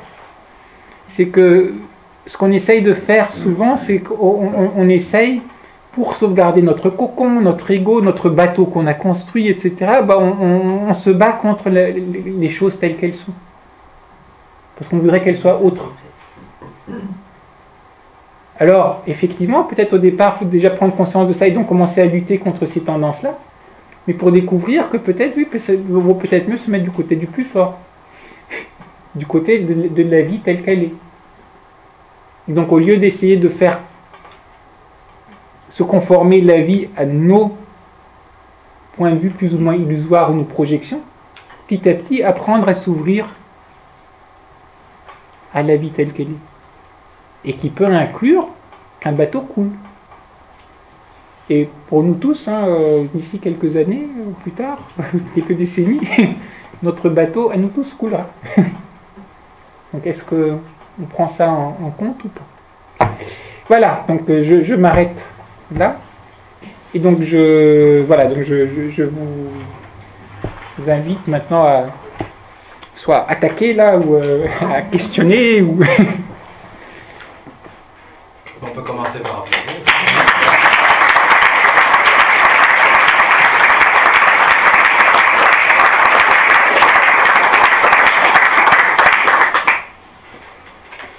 Il y a une question. C'est toujours difficile la première, donc courage. Alors, qui veut faire preuve de courage? Moi c'est facile parce que moi je trouve une solution. Monique. Je me suis posé une question quand vous avez parlé du Yanaya et du Mahayana. J'étais un peu interpellée par les étapes. Je me demandais si on ne pouvait pas, en œuvrant, aussi surmonter ces problèmes, entre guillemets, plutôt que d'attendre d'avoir surmonté ces problèmes pour œuvrer envers les autres. Disons de manière générale, c'est vrai qu'il y a, on va dire dans le cheminement spirituel, il y a quand même deux grandes voies. Hein. Il y a plutôt des voies qui sont plutôt des voies de renoncement, comme le bouddhisme, hein, qui était comme ça. C'était on devient moine et on quitte la vie pour se consacrer à un cheminement. Puis vous avez d'autres cheminements qui sont plus des cheminements dans la vie. Puis vous prenez les Indiens ou les traditions indiennes en tant que telles, ben normalement, jusqu'à 25 ans vous apprenez, après vous devez être maître de maison, faire du business, etc., etc. Puis petit à petit, quand vous avez la cinquantaine, vous retirez de tout ça, et puis après, à la fin, hop, donc, disons, ça c'est déjà une première chose, hein, donc je crois qu'il ne faut pas oublier ça comme arrière-plan. Et maintenant, je crois qu'à un niveau donc, personnel, tout bêtement psychologique, il y a un moment où, quand vous commencez à vous poser des questions, parce que c'est la troisième fois que vous êtes à l'hôpital avec des ulcères ou je ne sais pas quoi, etc., et vous dites, bon, peut-être que ma manière de mener ma vie, là, il y a quelque chose qui cloche. À ce moment-là, vous avez besoin, au départ, vous n'avez pas tellement finalement la possibilité même de vraiment travailler avec les autres. Peut-être que vous le faites de manière, dans une projection. Hein, c'est des gens qui font tellement pour les autres, puis qui sont complètement vidés, etc. Mais donc vous êtes dans un moment où vous êtes obligé de faire le point sur finalement ce que vous êtes à un niveau de base et mettre un peu d'ordre là-dedans. Et une fois que vous avez fait ça, là vous pouvez de manière plus éclairée commencer vraiment à travailler avec les autres. Maintenant, ce qui peut vous mener peut-être à cette prise de conscience, donc qui va vous mener à dédier, je ne sais pas, une demi-heure par jour pour commencer à vous poser un certain nombre de questions, ou de réorganiser votre vie pour essayer d'avoir un peu plus de temps, c'est justement toutes les expériences que vous avez pu faire avant. Et c'est aussi des choses, c'est ça qui est extraordinaire avec l'être humain, c'est qu'on a une mémoire. Donc parfois on n'a pas le temps, on est pris avec sa famille, ses enfants, etc. On est pris dans beaucoup de choses, mais on sait qu'on n'a pas le temps de vraiment les traiter. Mais il faut un certain moment après où on a cette possibilité de se dire, bon, là maintenant il me faut cet espace, où il me faut ce temps, où il me faut ce cadre qui me permet en fait de comprendre c'était quoi cette histoire. Je sais pas, tout le monde en a vécu ça, aussi parfois des expériences qu'on vit, on sait qu'on les vit, mais on ne sait pas encore, et qu'est-ce que c'était que cette histoire-là finalement. Et parfois c'est des années après, uniquement, maintenant j'ai compris, c'était telle ou telle chose, où j'ai réussi à dénouer un nœud, on va dire, qui était là. Et c'est dans ce sens-là que donc par rapport maintenant au, on va dire donc puisque Afnayana, Mahayana, Vajrayana, donc c'est par rapport à un cheminement, hein, donc une certaine voie spirituelle, c'est dire au départ quand vous commencez à pratiquer, on va vous demander déjà d'essayer de respecter un certain nombre de choses de base. Si vous n'arrivez même pas à pas mentir, et par exemple, c'est un peu illusoire de commencer à aller plus loin. C'est ce que je disais avec l'exemple de jeûner par exemple. Est-ce qu'on arrive à faire ça ou pas? C'est ça qui va nous servir de miroir, hein, pour nous connaître. Puis une fois qu'on a fait ça, il se peut que dans certaines situations, il faut mentir. Parce que vous avez... Enfin, ça peut être... et quand vous avez bien compris la base, après vous pouvez peut-être rentrer dans ce genre de considération. Et donc pour dire, je crois que oui, on apprend de manière générale. Je crois que par rapport au contexte donné, j'ai eu une discussion en fait très très intéressante avec une amie il n'y a pas très longtemps sur la question des deux voies. Hein, la voie qui est plus dans le monde et la voie qui est plus se retirant du monde. Je dis oui, mais est-ce que, bon là, elle est plutôt dans une voie comme ça dans le monde, oui, mais ce serait bien quand même, là, j'aimerais me retirer, etc. etc. Ben, le problème que vous avez, c'est que, je parle de manière générale, si vous êtes dans une voie et quand ça vous arrange, vous allez sauter dans l'autre voie, ben en fait, ce qui va se passer, c'est que vous allez prendre des vacances. Au lieu justement de vous confronter aux embêtements qui vont vous faire progresser si vous avez une voie qui est une voie dans le monde, vous allez dire, ah non, là, 2 ans, allez, hop, dans mon ashram, là, tranquille, etc. Dans l'autre sens, si vous êtes dans votre ashram, où vous êtes un renonçant, en Inde, traditionnellement, vous renonciez vraiment, même vraiment une tradition de renoncement, vous renoncez, le rituel qui est fait, vous mourrez au monde. Normalement, vous n'avez plus le droit d'aller voir vos parents, vous n'avez plus le droit de voir votre famille, enfin vraiment, vous mourrez à toutes vos relations sociales d'avant votre nouvel état qui est celui de renonçant. Si là maintenant vous dites, là je suis renonçant, ça fait 2 ans, allez, j'irai bien voir un peu mes parents là quand même pour faire un peu de... etc. À nouveau vous cassez le cadre, parce que à nouveau vous ne serez pas confronté au problème qui est qu'est-ce qui ressort de vous-même en vous confrontant à ce cadre-là, et qui peut être donc le cadre engagé ou le cadre non engagé. Et le genre de situation dans lequel on se trouve probablement pour la plupart d'entre nous, c'est que, beaucoup d'entre nous n'ont pas fait des choix très très clairs ou quoi que ce soit, mais on essaye un peu de se connaître. Et donc je dirais que là, c'est plus, on apprend énormément des situations. Je dirais probablement de manière générale, une des choses les plus difficiles, mais aussi les plus importantes, c'est tout ce passage au départ, quand on commence à essayer de se trouver un peu soi-même, et que on a beaucoup de mal parfois de faire le lien entre ce qu'on découvre et puis sa vie de tous les jours. Parce que soi-même peut-être on change, mais les autres ne changent pas forcément. Et donc vous êtes végétarien, mais toute la famille continue à manger de la viande et vous regarde peut-être de travers parce que vous ne mangez pas la viande avec eux. C'est un exemple parmi d'autres. Et donc comment est-ce que vous arrivez à faire ce lien? Comment est-ce que vous arrivez à vous trouver du temps et une structure pour pouvoir vous connaître, et en étant suffisamment courageux pour dire aux gens, non, je ne suis pas en train d'être égoïste, mais j'ai besoin de, ne serait-ce qu'une demi-heure, parce que parfois aussi on n'accepte pas ça chez nous, le fait de se prendre ce temps-là, parce que alors t'es égoïste, là, si vous allez au cinéma, ça va, mais si vous prenez une demi-heure, où je dois méditer tous les jours une demi-heure, là parfois ça crée des points d'achoppement. Donc comment est-ce que vous arrivez d'une part à vous créer comme ça une certaine structure? Et là, parfois, surtout au départ, ça peut aider de dire à vos amis, écoutez, moi je suis désolé, le samedi, je peux pas, parce que le samedi, j'ai tel truc. J'ai mon cours de karaté, ou ma rencontre de mon séminaire, ou quoi que ce soit, à telle heure, tel jour. Vous créez un espace qui, au départ, qui est l'espace pour vous connecter, on va dire, avec vous-même. Et puis, petit à petit, plus ça devient naturel, finalement, toute va vie. C'est pas 1 heure par jour ou par semaine. C'est les 24 heures de votre vie, si vous voulez, qui petit à petit, qui commence à être votre terrain de jeu. Mais au départ, on a besoin de ce détour, que ce soit un cours de yoga ou un cours de philo ou quoi que ce soit, pour petit à petit se connecter avec ça.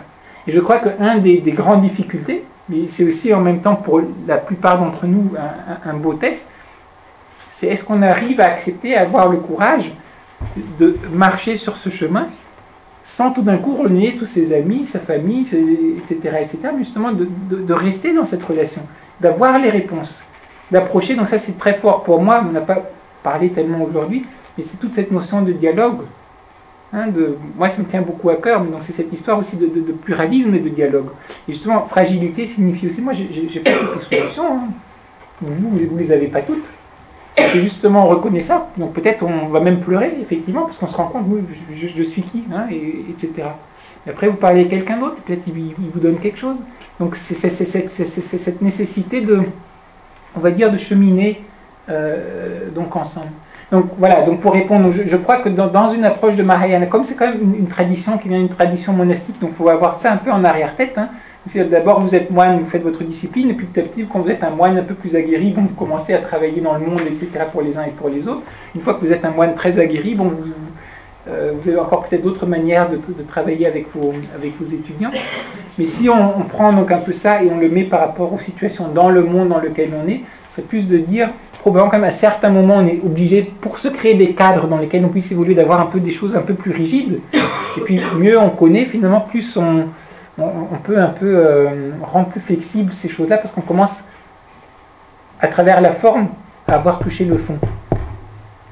Mais tant que vous n'avez pas senti le fond et que vous commencez à faire, comme ça se passe parfois avec les approches New Age, vos propres cocktails alors que vous n'avez même pas compris de quoi il s'agit, là ça peut être un peu problématique. Je ne sais pas si ça... C'est ce que Chogyam Trungpa appelait le matérialisme spirituel. Oui, alors lui, alors ça c'est un autre point qui est très très important. Tu vois, tout ce dont on a parlé là, c'est très très très facile d'en faire un nouveau jeu. Ah, c'était chouette là la conférence, oui, oui, etc. Puis j'ai appris tel concept, et puis on a vu le roue de la vie, etc., etc. Et donc en fait, au lieu de vous servir de ça pour essayer de raisonner, puis de voir en quoi est-ce que ça a été un peu un miroir, en quoi est-ce que ça m'a fait voir des choses, ça devient d'autres jouets avec lesquels on s'amuse. Et qui peut-être vont nous enchaîner encore plus, alors ça sera plus élaboré, parce que maintenant j'ai des beaux concepts pour dire toutes ces choses-là. C'est moins primitif. Ça devient plus subtil. C'est ce qu'il disait Chogyam Trungpa, parlait même, peut-être ça devient, alors on avait une chaîne là comme ça, en fer un peu rouillé, machin, etc. C'est pas très haut, là vous avez une belle chaîne en or, peut-être des diamants incrustés, etc. Bon, c'est très raffiné. Peut-être vous voulez montrer votre chaîne, tellement elle est belle, etc. Mais n'empêche que vous êtes bien enchaîné. D'une certaine manière, c'est peut-être encore plus difficile après de vous en défaire, parce qu'elle est tellement belle et attractive, alors que bon, l'autre chaîne, vous n'avez qu'une envie, c'est de vous en débarrasser. Et donc, ce que dit Chogyam Trungpa, c'est que toute démarche, c'est ça qui parle vraiment de matérialisme spirituel, qui est basé sur l'idée que vous voulez aller mieux, vous voulez être meilleur, ou que vous voulez mieux aider les autres ou quoi que ce soit, finalement tout ça c'est de l'ego. Et un cheminement, un véritablement spirituel, si vous voulez avoir un critère probablement qui marche, comparé, il vous promet rien à la base. Il vous dit connaissez-vous vous-même, buvez la coupe jusqu'à la dernière goutte. Il n'y a pas de promesse. Parfois chez nous elle est un peu là parce qu'on dit bon je vais aller au paradis ou quoi que ce soit. Mais on vous dit que même si vous voulez aller au paradis parce que vous faites des bonnes choses, vous voulez aller au paradis, vous n'allez pas y aller. Si on prend un point de vue chrétien, c'est que votre volonté soit faite, c'est pas que ma volonté soit faite. Donc c'est toute cette idée de sacrifier finalement sa limitation, son ego. Est-ce que vous êtes prêt de faire ça? Et c'est ça qui est douloureux. Alors que peut-être il va y avoir des effets secondaires qu'après vous trouvez des belles choses, ok? Mais c'est pas ces belles choses que vous cherchez, c'est plus je cherche à connaître, je cherche à m'ouvrir. Et dès le moment qu'en fait il commence à y avoir je le fais pour avoir mon bon karma, je le fais pour être moins dépressif, je le fais pour être le meilleur humanitaire qui a jamais existé, etc., etc. Ben là vous rentrez dans le matérialisme spirituel. Et on dit que le Bouddha en fait lui-même a véritablement atteint l'éveil, vraiment définitif, c'était pas uniquement sous son arbre là, hein, donc où il a médité pour atteindre l'éveil, mais après avoir donc fait une réalisation très très profonde, en fait ici c'est tellement profond, personne ne comprendra ce que je vais leur raconter. Donc il s'est même posé la question, est-ce que je dois enseigner ou pas enseigner, ou est-ce que je reste dans la forêt, parce que c'est tellement... je ne peux pas communiquer en gros. Et là, à un certain moment, il a eu cette intuition de dire, non, en fait, il n'y a pas d'enseignement à donner, les situations sont ce qu'elles sont, et je laisse aller ça. Et donc il n'avait même plus cette idée d'être quelqu'un qui a un enseignement à donner. C'est juste qu'il est ce qu'il est, en étant ce qu'il est, tout ce qui doit se faire se produira naturellement.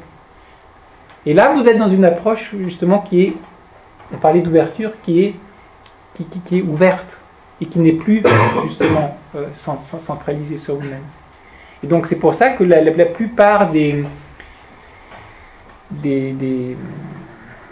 manuels comme ça qui peuvent avoir leur utilité jusqu'à un certain point, mais un peu d'auto, comment on appelle ça là,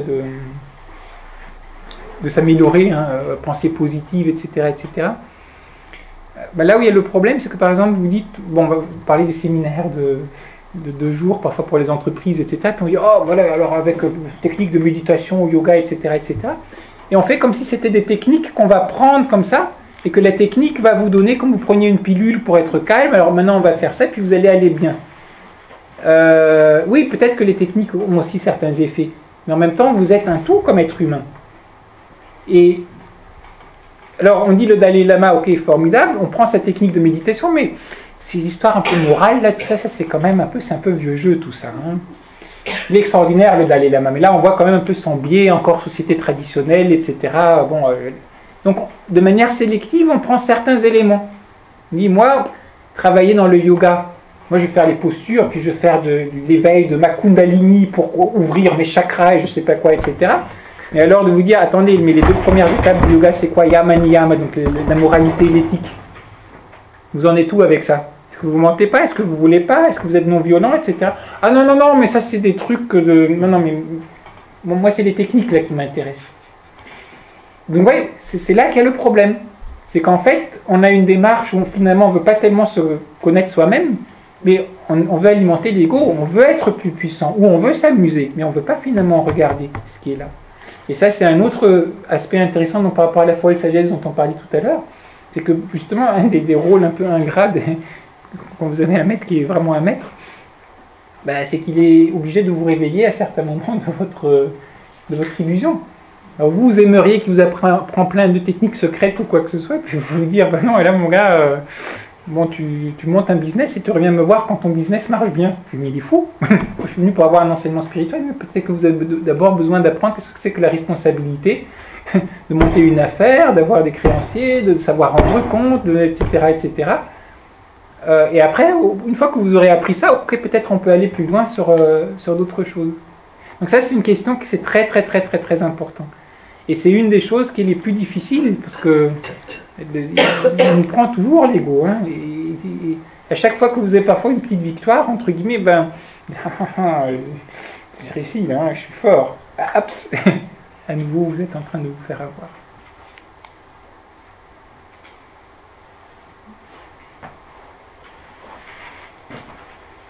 Une dernière question?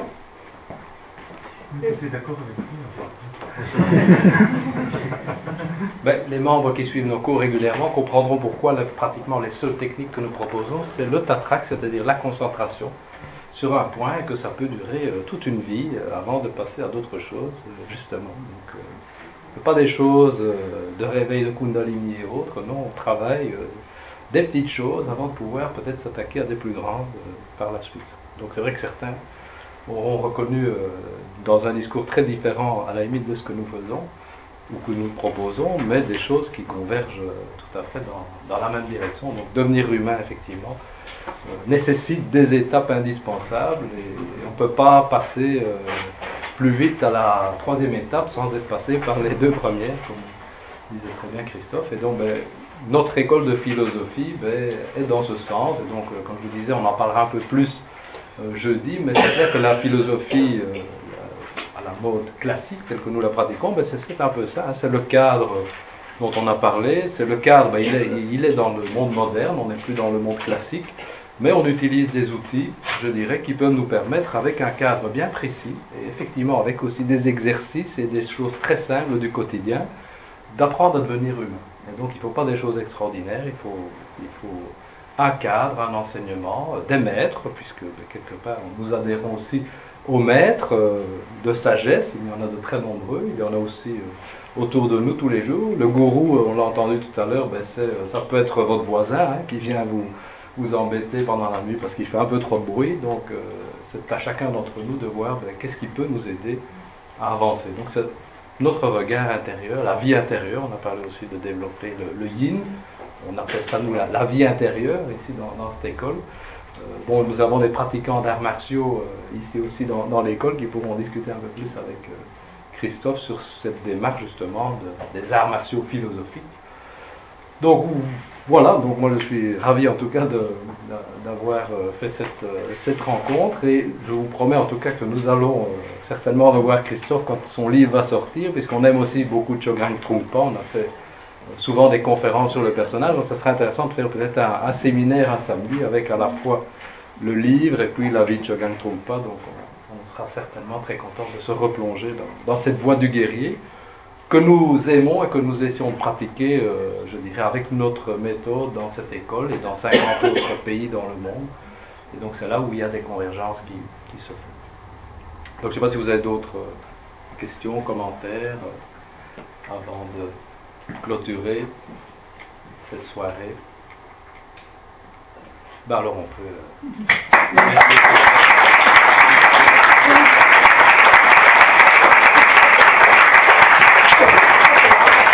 Donc, pour ceux qui voudraient déjà se plonger dans la lecture, je dirais quelque part des éléments qui ont été développés par Christophe Eberhard, donc dans le domaine des droits de l'homme et du dialogue interculturel. Donc vous avez ce livre qui est à la vente exceptionnellement au prix de 25 € aujourd'hui, donc c'est 28 € dans le commerce, donc profitez-en. Et dès que le livre sera sorti en février, à ce moment-là on pourra effectivement aussi peut-être refaire une présentation et vous le proposer également, et je suppose qu'il sera disponible dans toutes les bonnes librairies comme on le dit, et donc vous pourrez vous le procurer. Donc merci beaucoup. Merci à vous. Merci.